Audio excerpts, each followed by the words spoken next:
Papuri sa iyo, Panginoon. Pagkakita ni Jesus sa ina at sa alagad ng Maria na nakatayo sa tabi, sinabi niya sa ina, "Babae, ayan ang anak mo." Pagkatapos ay sinabi naman niya sa alagad, "Ayan ang iyong ina."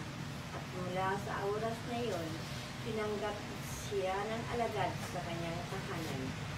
Ang mabuting balita ng Panginoon. Pinupuri ka namin, Panginoon.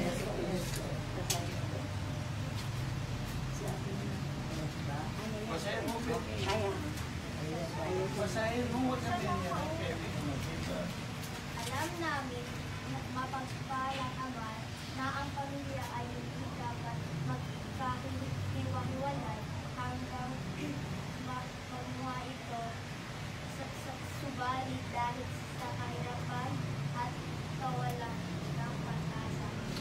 Sa takbo ng buhay dito sa aking bansa ay maraming umaalis para masakaling makahanap ng trabaho para matutustusan at iahon ang pamilya sa hirap. Sa ganitong pangyayari, maraming marurupot na pamilya na makikita mo sa bayang ito sa kawalan ng presensya ng ama o ina sa pamilya. Apektado ang takbo ng buhay ng pamilya, lalo na sa mga anak na naiwan.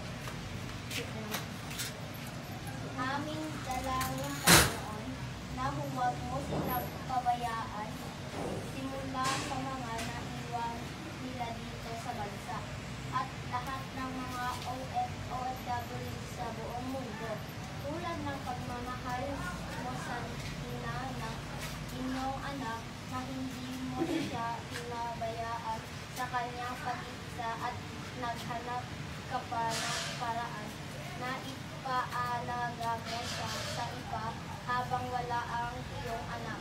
Alagaan mo rin po sila at huwag sanang mahantong sa hiwalayan ng pamilya.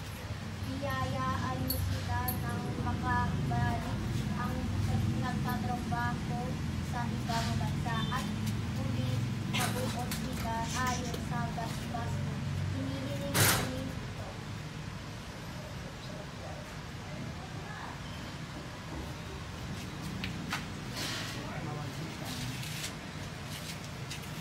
Sa pamamagitan ni Jesucristo, kasama ng Espiritu Santo, magpasawalang hanggang Amen.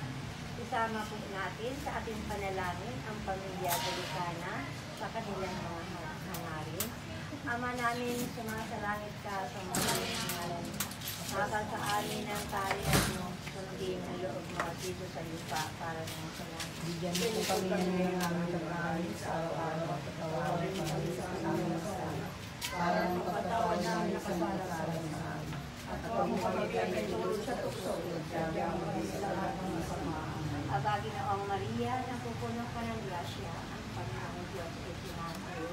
Kapag kang pinagpala sa babaeng lahat at pinagpala naman ang iyong anak mo, Jesus. Santa Maria, Ina ng Diyos, panalangin mo kami sa kasalanan ngayon ang pagmamahal. Amen. Mapagmahal na Jesus, Kain mo kami. sa ngalan ng Ama, ng Anak, at ng Espiritu Santo. Amen. Thank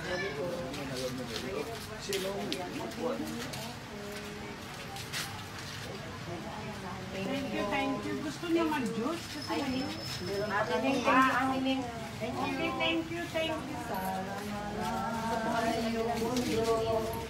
May isang lumangkot na sabihan ng luha lungkot, pagkat sa krus na ito'y